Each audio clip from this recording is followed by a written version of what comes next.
Welcome to another episode of the History of Yu-Gi-Oh! In addition to the regular history videos where I go through the TCG in chronological order, due to popular demand, I'm also going to occasionally upload videos of particular topics in the nature of Yu-Gi-Oh's history. Today's topic, Errata and Retrains.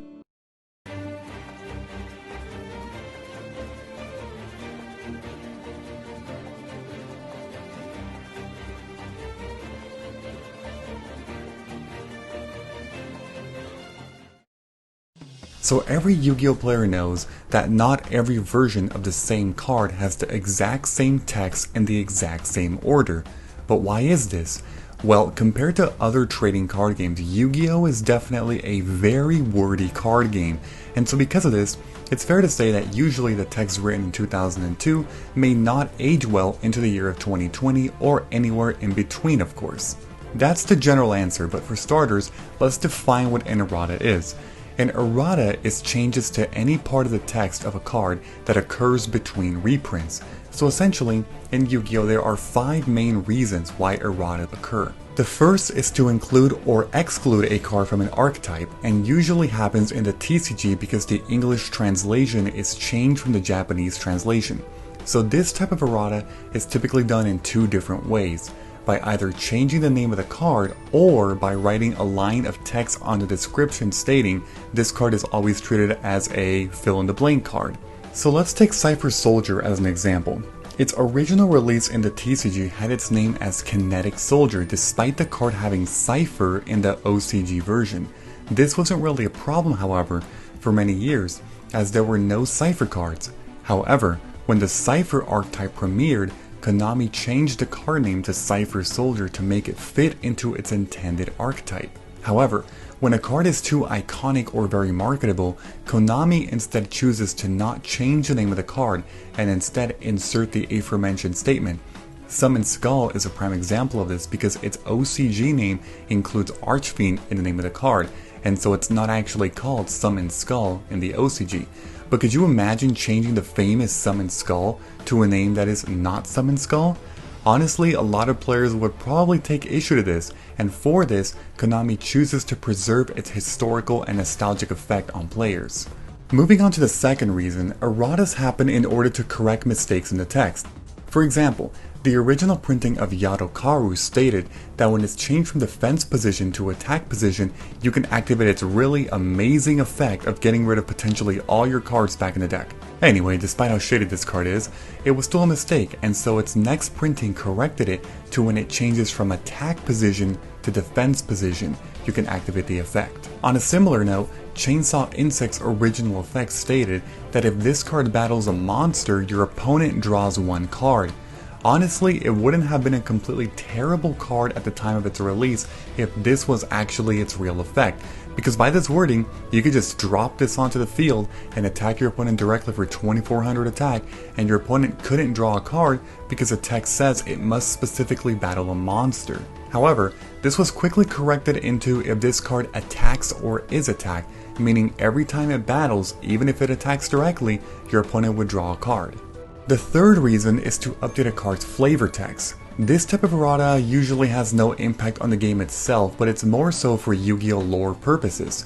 The most common example is Elemental Hero Burstinatrix, where her effect was changed from is the only woman among the Elemental Heroes to was the first Elemental Hero woman, because eventually other female Elemental Heroes were released to the point where her original flavor text was an outright lie. The fourth reason is due to problem-solving card text, which essentially means to simplify the text of a card.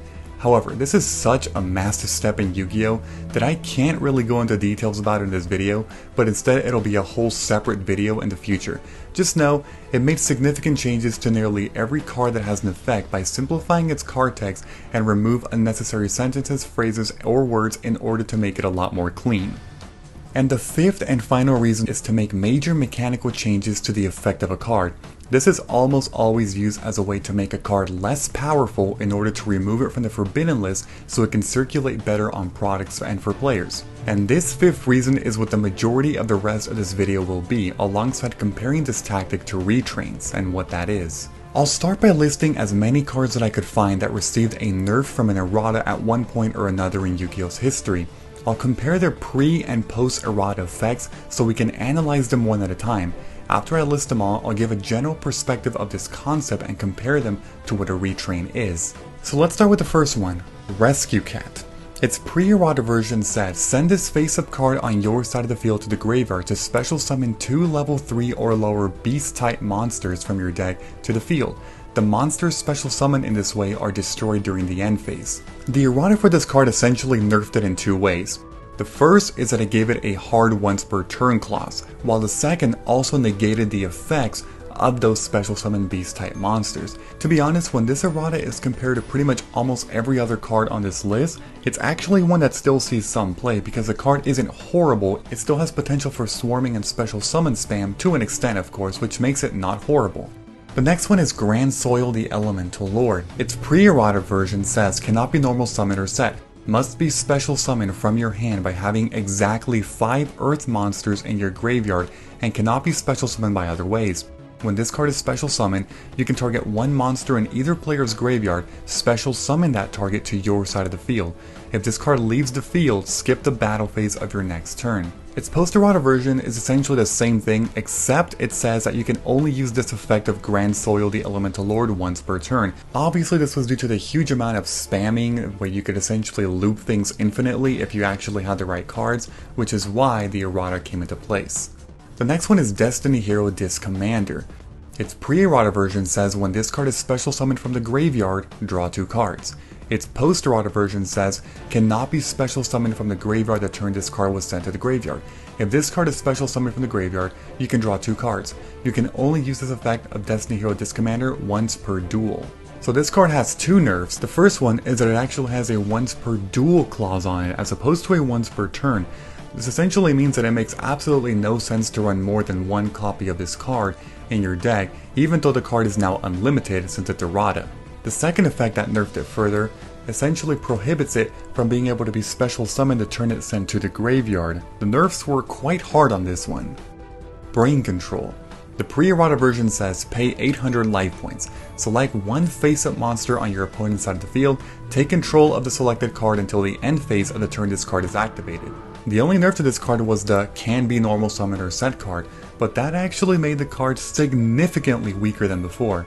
As you already know, extra deck monsters are perhaps the most commonly played when it comes to boss monsters giving you the win, and Brain Control does not work on any of those monsters. Its targets have been significantly decreased, and for that it got a huge nerf. Imperial Order.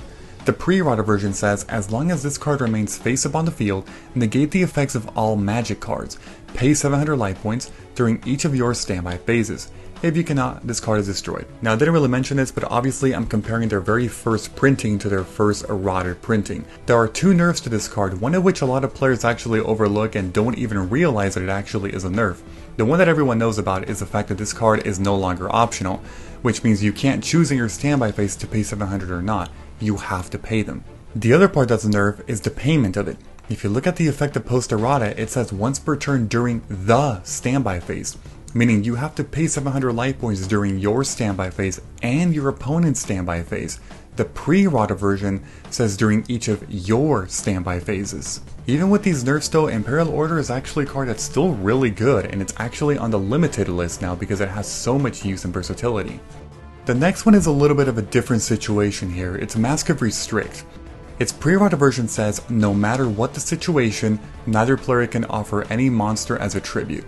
First of all, the no matter what the situation is incredibly hilarious because that's already set in the effect. But obviously when it comes to really early versions of Yu-Gi-Oh cards, there was a lot of unnecessary text because a lot of implications weren't completely set yet. The post-errata version says, neither player can tribute cards.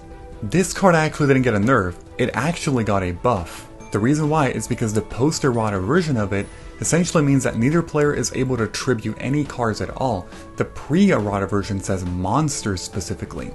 This means that in post-errata version, if you actually have this card face up and your opponent somehow has a card that is able to tribute spells or traps or whatever that's not a monster, they actually can't because now Mask of Restrict further restricts that by not allowing them to tribute cards that are not monsters as well.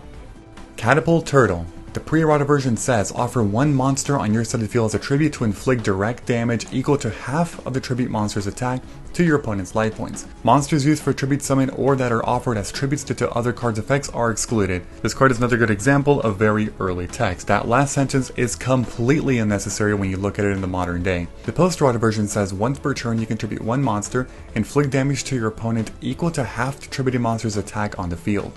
This is a very common example of an errata where Konami simply just gives them a once per turn clause. Some cards get soft once per turns, others get hard once per turns. This one is a soft once per turn. Not that it's a huge deal because it's really difficult to recycle this card because it's a tribute monster anyway. But either way, yeah, once per turn clause, pretty common. Dark Strike Fighter. The pre-errata version says you can tribute one monster to inflict damage to your opponent equal to its level times 200. This card has 2 nerfs on it, making the card pretty much useless. Dark Strike Fighter was a very common card used in the early Synchro era, where you could essentially easily OTK the opponent by attacking with all your monsters and then tributing all of them in main phase 2. The nerfs though made it that you can only use the effect during your main phase 1, and then you can only tribute one monster because it has a hard once per turn on it. This is a common example of a card that was overly nerfed because a lot of people essentially claim that you only had to do one or the other in order to nerf the card or maybe put it at 1. But Konami was like, fuck it, we're just overly nerfing it to the point where nobody plays it because it's horrible now. Twin-Headed Behemoth. This one is a little bit more of a unique situation because it's not that the card was overly powerful. The pre-errata version says, if this monster is destroyed and sent to the graveyard, this monster is special summoned with an attack and defense of 1000 during the end phase of the turn. This effect can be used only once during the current duel. Its post-errata version basically has the same effect, except the last sentence says you can only use this effect of Twin-Headed Behemoth once per duel. The post-errata version obviously did it well, by giving it a hard once per duel because that's what the card was intended to do all along. If you ran 3 Twin-Headed Behemoths, how exactly would you know what specific Twin-Headed Behemoth card that was if it did actually use the effect, but then got sent back to the deck and reshuffled? Now that the card is mixed up in your deck, if you were to draw another Behemoth, there's no way for you to know which card has actually already used the effect and which one hasn't. This was super confusing that Konami actually ended up putting the card on the limited list, that way everyone would always know, oh, that's the same one, so now you know. To remove it from the list though, they had to give it a hard once per duel clause, which made sense. Chaos Emperor Dragon, Envoy of the End. The pre-errata version says this card can only be special summoned by removing 1 light and 1 dark monster in your graveyard from play. Pay 1000 of your life points to send all cards in both players' hands and on the field to the graveyard. Inflict 300 points of damage to your opponent's life points for each card that is sent to the graveyard by this effect. This card got 2 nerfs. The first one being the last sentence, that you cannot activate any other effects the same turn. In essence, the card received the effect due to being able to abuse cards like Sangan and Witch of the Black Forest, where you can then fetch a card and then summon Yugioh that same turn, and that was game. However, the other nerf is actually the amount of burn damage inflicted to your opponent. If you then look at the card in post-errata version, it says, then inflict 300 damage to your opponent for each card sent to the opponent's graveyard by this effect, as opposed to both graveyards. This basically cut the burn damage in half. The bigger of the 2 nerfs was actually the former, the one that says that you cannot activate other effects, making the card incredibly slow and really not being able to combo well. Because of that, the card sees almost no play at all. Crush Card Virus. Tribute 1 dark monster with 1000 or less attack. Check all monsters on your opponent's side of the field, your opponent's hand, and all cards they draw until the end of your opponent's third turn after this card's activation, and destroy all monsters with 1500 or more attack. The card received a couple nerfs. One of the big ones of course was that the opponent takes no damage until the end of the next turn, essentially protecting them because the card was way too broken. The second one is that although it does actually still look at cards in the field on their hand, when it comes to the ones in the deck, it's up to your opponent if they would actually like to send additional cards to the graveyard. Ring of Destruction. The pre-version says destroy 1 face-up monster card and inflict direct damage equal to the destroyed card's attack to the life points of both you and your opponent. This card actually has a massive 5 nerfs. I'm not even kidding you. There's 5 different things on here that made the card weaker. The first one is that you can only activate the card during your opponent's turn as opposed to both turns. The second nerf is that you can only target a monster your opponent controls and not one of your own. The third nerf is that that monster that you target must have attack that is less than or equal to their life points, meaning it can't have more than their current life points. The fourth nerf is that you take the damage first and then that damage gets inflicted to the opponent. This is actually used to prevent ties, where if you both go to 0, you actually lose the duel because you're taking the damage first. And the fifth nerf is that it has a hard once per turn clause on it. Just another card that was made pretty much useless because it's so specific on what it can do that it's pretty bad. Exchange of the Spirit. You can only activate this card by paying 1000 life points while there are 15 or more cards in your graveyard. Both players swap the cards in their graveyard with the cards in their deck, then shuffle the cards in each new deck and put it on the deck zone. This card has two nerfs on it. The first one is that both players need to have 15 or more cards in their graveyard, and the second is that it has a hard once per duel clause on it. I hate to sound like a broken record, but it's another card that's pretty much useless now because of these really hard nerfs. Temple of the Kings. The controller of this card can activate trap cards the same turn they are set. If you control Mystical Beast of Circuit and this card, you can send both to the graveyard to special summon one monster from your hand, deck, or extra deck. The post version has only two sentences to highlight. The first one says you can activate one trap card the turn it was set, and the last sentence says you can only use each effect of Temple of the Kings once per turn. So it has two nerfs, and it also really impacted the card very negatively, unfortunately, but that's just another example. Sinister Serpent. During your standby phase, if a Sinister Serpent exists in your graveyard, you can return the Sinister Serpent to your hand. This one also has two nerfs, being a hard once per turn clause, and the second is that it would actually banish the Sinister Serpent if it's in the graveyard again, meaning you do get to recycle Sinister Serpent one time for free, but after that, you pretty much can't anymore. Dark Magician of Chaos. When this card is normal summon or special summon successfully, you can add one spell card from your graveyard to your hand. A monster that is destroyed by this monster as a result of battle is removed from play instead of going to the graveyard. When this card is destroyed or removed from the field, it is removed from play. So it has two nerfs, where you can only retrieve the spell card during the end phase, and it also has a hard once per turn on it. This nerf was very necessary because it was used for so many endless loops and OTKs where you could essentially recycle spell cards from the banish zone, and it was just crazy. Sangan and Witch of the Black Forest. I'm putting these together because they basically do the same thing, just a very minor difference. But I'll just read Sangan's to represent both. Sangan basically says when this card is sent from the field to the graveyard, move one monster with an attack of 1500 or less from your deck to your deck is then shuffled. Witch of the Black Forest has the same exact effect, except it chooses monsters with a defense of 1500 or less as opposed to attack. But these cards actually got two nerfs. The first is that you cannot activate the effects of these cards for that turn, meaning the card that you got. Second is a hard once per turn clause on it. Feature Fusion. Send from your deck to the graveyard fusion material monsters that are listed on a fusion monster card and select that one fusion monster from your fusion deck. Special summon the selected fusion monster during your second standby phase after this card's activation. This special summon is treated as a fusion summon. When this card is removed from the field, destroy that monster. When the monster is destroyed, destroy this card. The post version basically does the same thing, except it says, during your first standby phase after this card's activation, show one fusion monster in your extra deck and send the fusion materials listed on it from your main deck to the graveyard. The reason why this card got this errata is because a lot of players would basically activate it to send a bunch of monsters from the deck to the graveyard immediately, and then you could use all those effects in the graveyard, which was honestly super busted. Yugioh Guardian. The effect of this card wasn't actually changed. The thing that was changed was actually the materials. The pre-errata version says one tuner plus one or more non-tuner monsters, but the post-errata says one earth tuner plus one plus non-tuner monsters.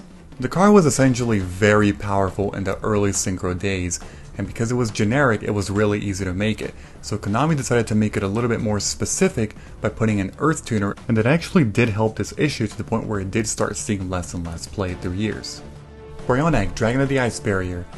The pre-errata version says you can discard any number of cards to return the same number of cards from the field to the hand. Self-bouncing is a concept that is so incredibly busted on so many cards, which is why this card got this errata. It actually has two nerfs, a hard once per turn clause on it, and you can only target cards aimed at your opponent controls to bounce those as opposed to your own. Makira the Destructor.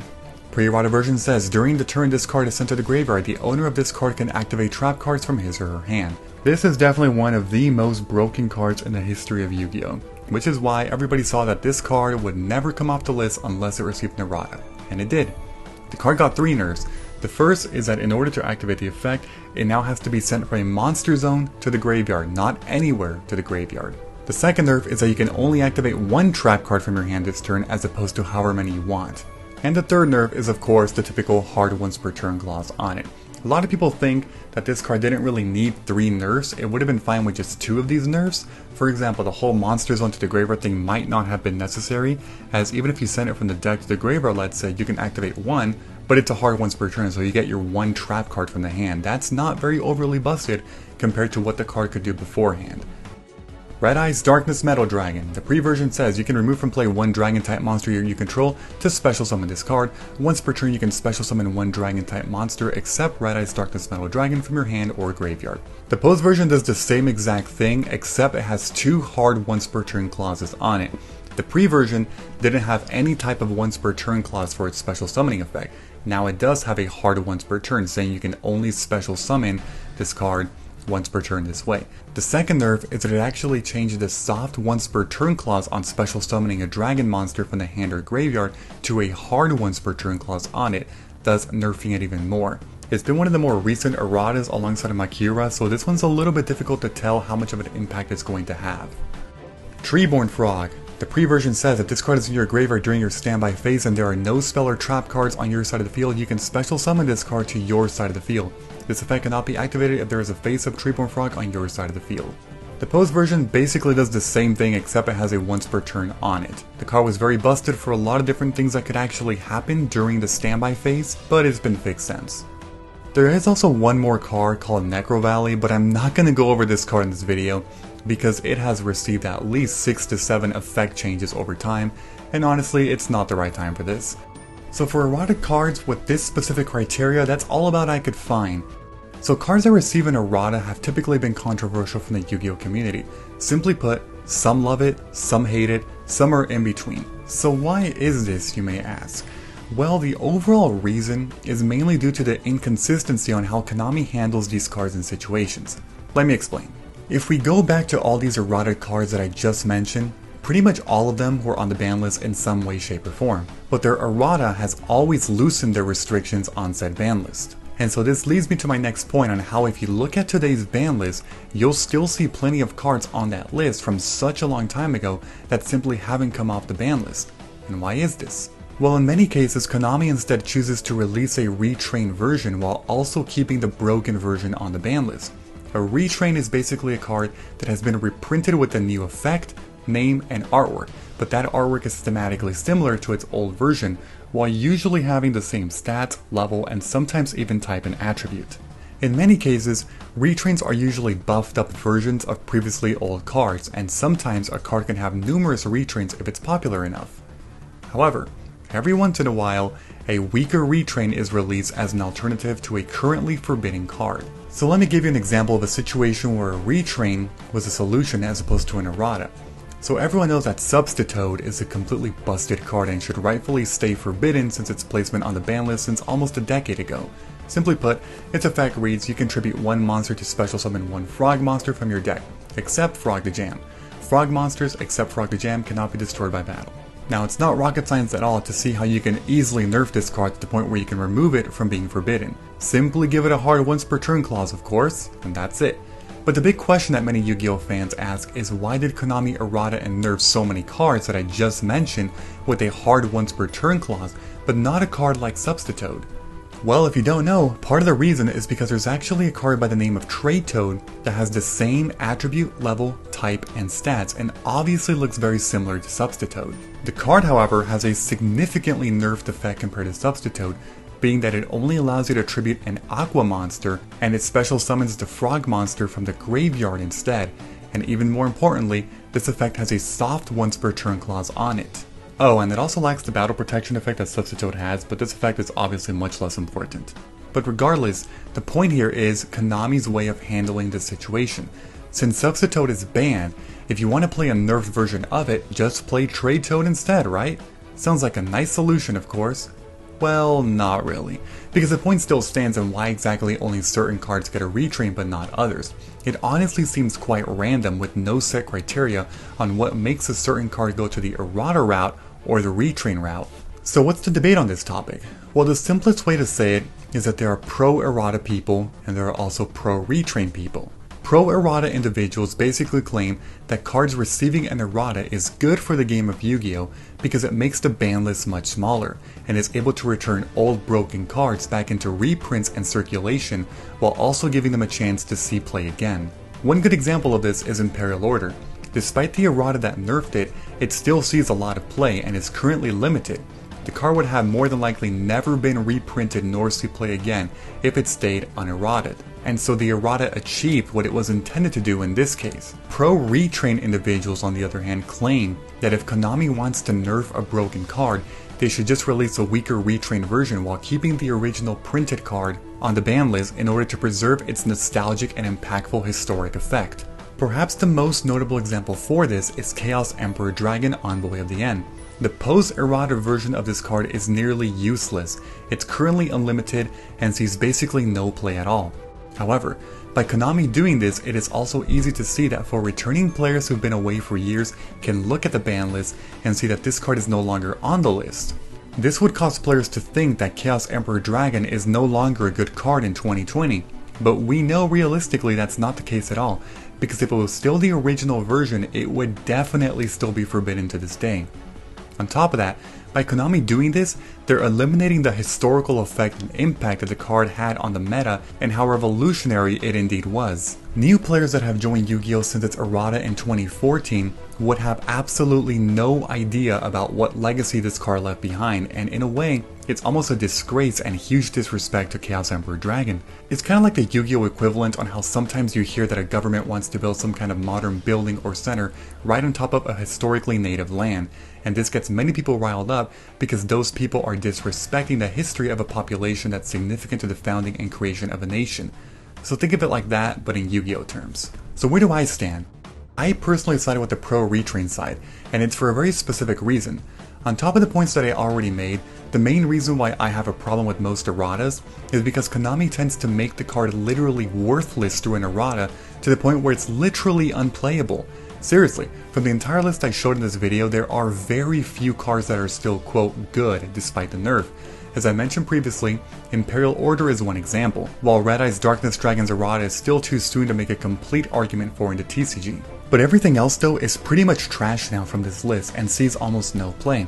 So my point is this, why overly nerf a card to the point where it's completely useless just to make that ban list smaller?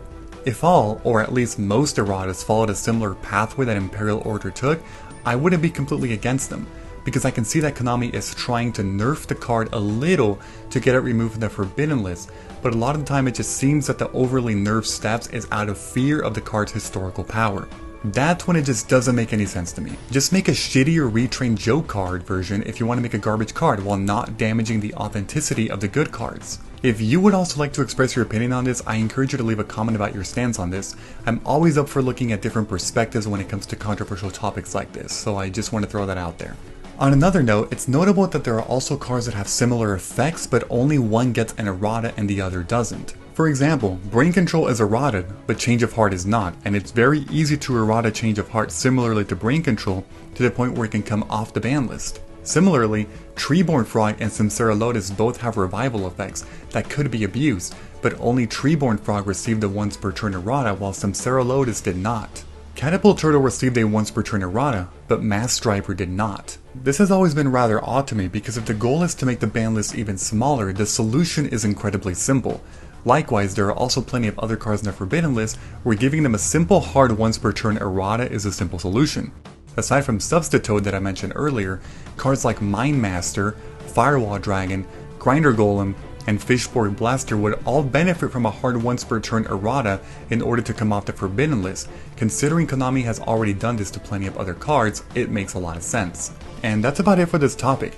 Yu-Gi-Oh's history regarding this topic has always been a rather confusing and controversial one to say the least, and it's mostly because of historical inconsistencies that have really confused players. This is why players are commonly looking at the OCG's major decisions to see if another banned card gets an errata there, because if it happens there, you can guarantee that it'll also happen in the TCG months later. So if you'd like, please leave some recommendations on other Yu-Gi-Oh topics I should look into and explore historically like this one. I'm always doing my best with this series trying to inform everyone about Yu-Gi-Oh's history. As always, I'll see you in the next one and take care.